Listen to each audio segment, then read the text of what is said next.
कोई दोष नहीं लगता। परशुराम जी कह रहे वही बालक लक्ष्मण कितना हो जाए, हम कहते हैं वही बालक लक्ष्मण कितना का है हो जाए, वह बालक मान लो परशुराम जी कितना हो जाए और फिर परी माथारी कमा रहता होगा। समस्या ये है कि जिसके घर कांच के बने होते हैं पंडित जी, वो दूसरों के घरों में पत्थर नहीं फेंका करते।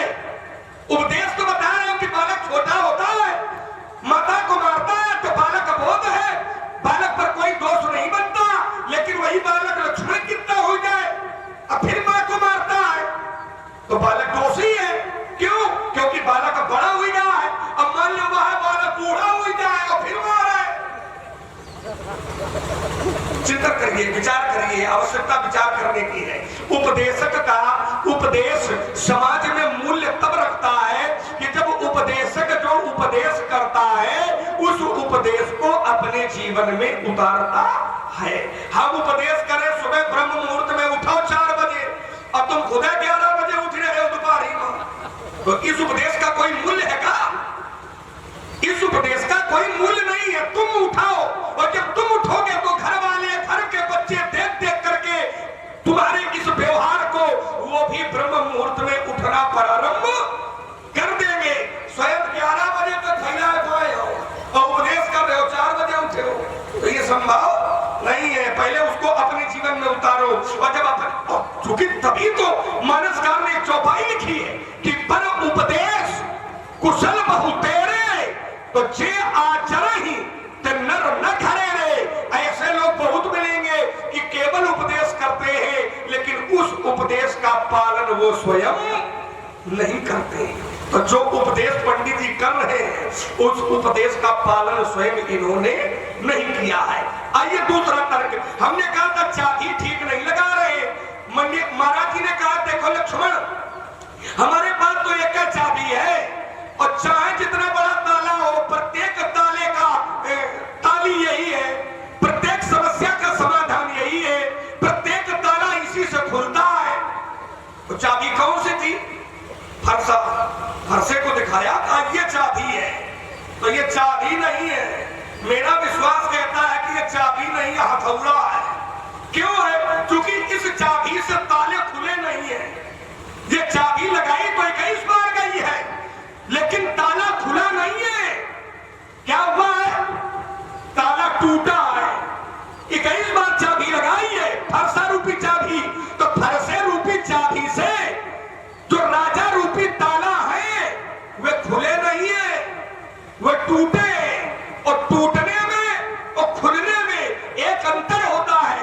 क्या अंतर होता है? कि जो खुला हुआ ताला होता है वो दोबारा प्रयोग में लाया जा सकता है, लेकिन जो टूटा हुआ ताला होता है वो दोबारा प्रयोग में, ये अंतर भी है साथ में, इसको भी समझिए। तो जो आपने ताले फरसे रूपी चाबी से आपके तो खोले हैं तो खोले नहीं है, वो तोड़े हैं। अब मालूम है कि तुम ताला तोड़ने वाले हो। ये जानकारी हम तक अब पहुंच पाई कि तुम ताला तोड़ने वाले हो। अच्छा, जब ताला तोड़ने वाले हो तो थोड़ा या और बता दो, ये ताला कब तोड़ते हो? रात के अंधियारे में कि दिन के उजियारे में? क्योंकि ताला तोड़ते हो ये ठीक नहीं है ना, ताला खोल लो ये ठीक है। और इसीलिए मैंने शब्द प्रयोग किया था और लोगों को आकर्षित करने का प्रयास किया था कि ध्यान देने की आवश्यकता है। क्या है कि क्रोध की चाबी से जानकारी का ताला नहीं खुलता। क्रोध की चाबी से जानकारी का ताला नहीं खुलता है। जानकारी का ताला जब भी खुलेगा तब प्रेम की चाबी से खुलेगा, और जब तक उसमें प्रेम की चाबी नहीं लगाओगे तब तक जानकारी का ताला खुलने वाला नहीं है। और क्रोध की चाबी से तो कतई खुलने वाला नहीं है। दूसरा तर्क आइए, हमने कहा था महाराज सभी राजा मारोगे, तो जब सभी राजा मारोगे तो साधु राजा भी है यहाँ पर, तो वो भी मारे जाएंगे। और जब साधु राजा मारे जाएंगे तो ये न्याय है कि अन्याय है, ये धर्म है कि ये धर्म है, ये पाप है या पुण्य है? तो आपने एक गीता का श्लोक पढ़ा और सौभाग्य ये है कि वो श्लोक पढ़ा इन्होंने, लेकिन वो समर्थन मेरी बात का कर रहा है। श्लोक कौन सा था? अगर अच्छे लोग बैठे ध्यान दिया होगा तो इन्होंने गीता का एक श्लोक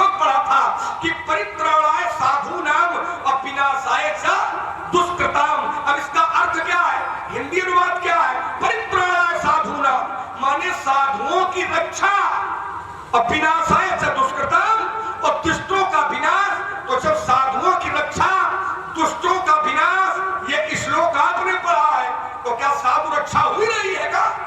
अगर साधु रक्षा हुई नहीं होती तो फिर मुझको खड़े होने की कोई आवश्यकता नहीं थी, क्योंकि आपने कहा था राजा सब मारे जाएंगे, और जब सब राजा मारे जाएंगे तो साधु राजा भी मारे जाएंगे, और जब साधु राजा मारे जाएंगे तो ये परित्राणाय साधु नाम, क्या ये चरितार्थ होगा? क्या ये श्लोक प्रमाणित होगा? ध्यान दीजिए, ये दोनों बातें साथ में नहीं चल सकती हैं।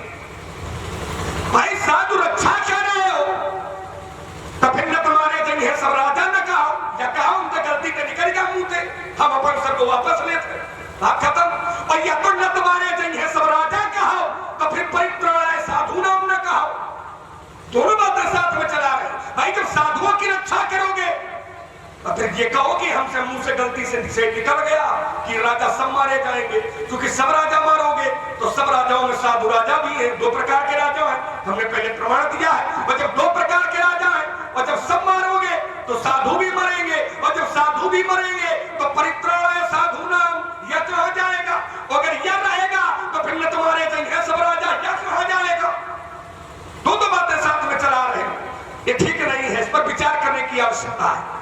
एक इसी ने आपने एक तर्क और रखा था, इसी से जोड़ करके कि जो साधु लोग हैं वो शंकर जी का धनुष न टूटे ये चाहते हैं, जो दुष्ट प्रवृत्ति के लोग हैं वो शंकर जी का धनुष टूटे ये चाहते हैं। तो आप किस पक्ष से हो? शंकर जी का धनुष टूटे कि न टूटे? तो जो लोग चाहते थे शंकर जी का धनुष न टूटे तुम उनका मार ही रहे हो, और जो चाहते हैं शंकर जी का धनुष टूटे तुम उनका मार ही रहे हो। तो तुम यो बताओ तुम सगे के थे हो?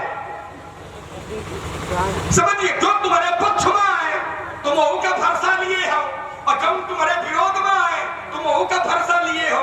जो चाहता शंकर जी का धनुष टूटे वो के लिए मृत्युदंड है, और जो चाहता धनुष न टूटे वो के लिए मृत्युदंड है। तो या तो तुम अलग एक नियम बनाए हो, ये ठीक नहीं है। विचार करिए, आपने कहा उसने अपराध किया है, और जहां धर्म की आड़ में यदि अधर्म का विनाश होता है तो ऐसी स्थिति में धर्म का विनाश कर दिया जाता है। तो क्या यहाँ पर कोई अधर्म हुआ है? क्या यहाँ पर कोई अधर्म हुआ है?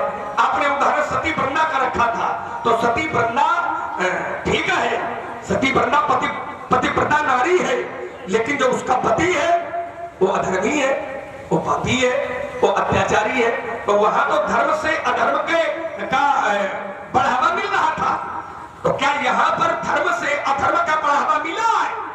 और एक मैं उदाहरण दे रहा हूं कि जिस समय जालंधर जो काम करता है उससे सभी साधु संत ऋषि मुनि महात्मा ज्ञानी धर्मशील ये सभी दुखी होते हैं, लेकिन जो धनुष तोड़ने वाले ने किया है वो, तो धनुष तोड़ने वाले ने अधर्म नहीं किया है।